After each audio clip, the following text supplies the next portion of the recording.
Now, the Japanese policy towards the Philippines was rear line station lang tayo. After the Japanese won in the Philippines, they expanded, they went into the Pacific, they went towards Australia, and so what happened was the Japanese considered the Philippines as a rest area, as a training area, as a supply area.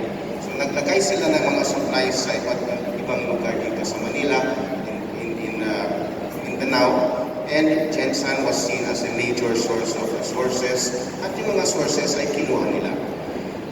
But by 1944, nag-iba na ito. The Americans began landing in different points in the Southwest Pacific. MacArthur was leading the American counterattack up New Guinea in the Southwest Pacific, at nagkaroon ng mga island hopping strategy. And he won in several of the islands. So by March of 1944, yung problem about the Philippines was now becoming a front line. Hindi na rear line, but front line na siya.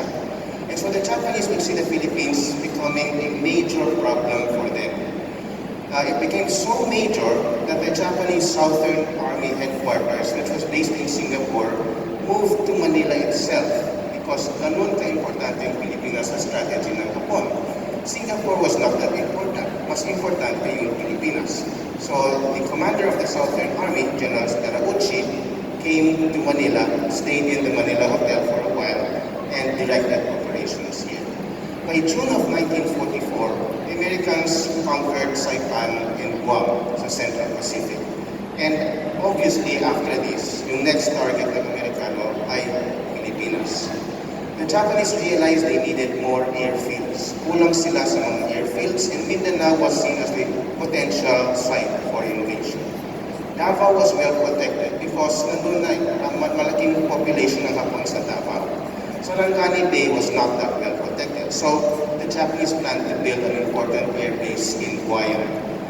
The plan for the base in Guayan was actually to make this the biggest air base in southern Mindanao. Kaya naging importante yung Guayan as the air center for southern Mindanao.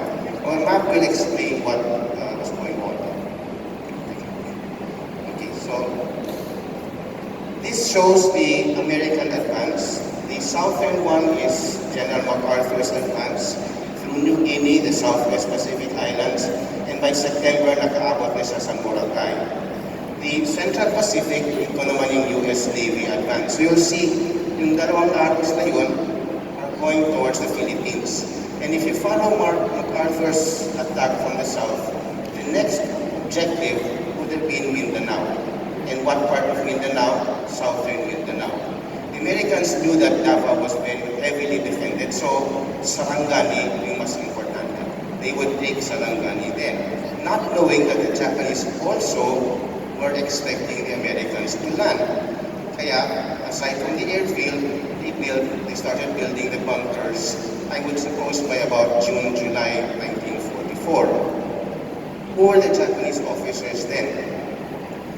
The Field Marshal Terauchi was the Southern Army commander.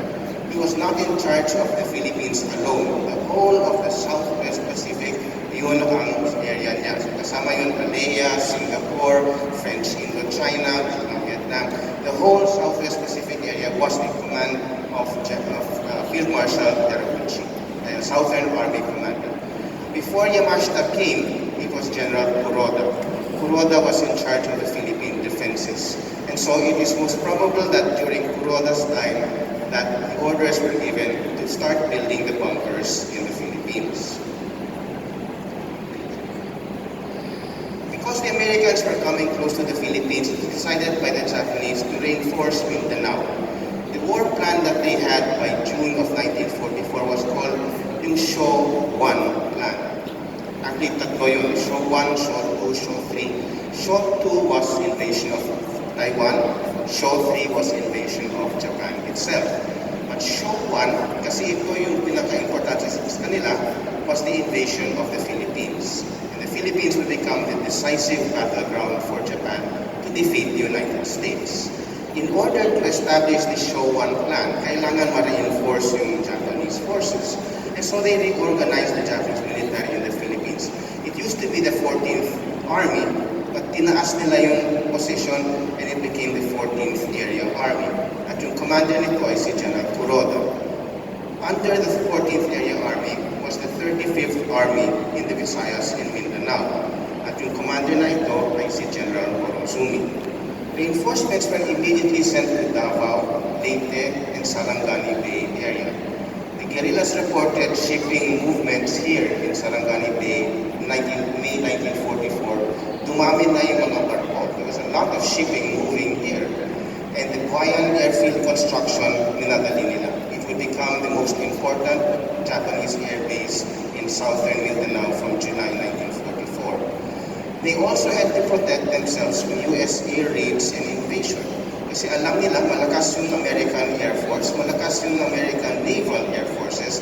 So kailangan nila ng air raid protection, air raid shelters, and bunkers and pillboxes. If you look at the pillboxes here, natatawag natin ito na Class A pillboxes in the sense that they were among the thickest concrete that they were using. Yung Class A pillboxes were at least 2 feet thick. Walls, yung roof, so that they could be protected from bombs, they could be protected from shells. Yung Class B, mas manipis yung semento nila, but Class C was even smaller. But Class A was the most strongest bunker that they would put up.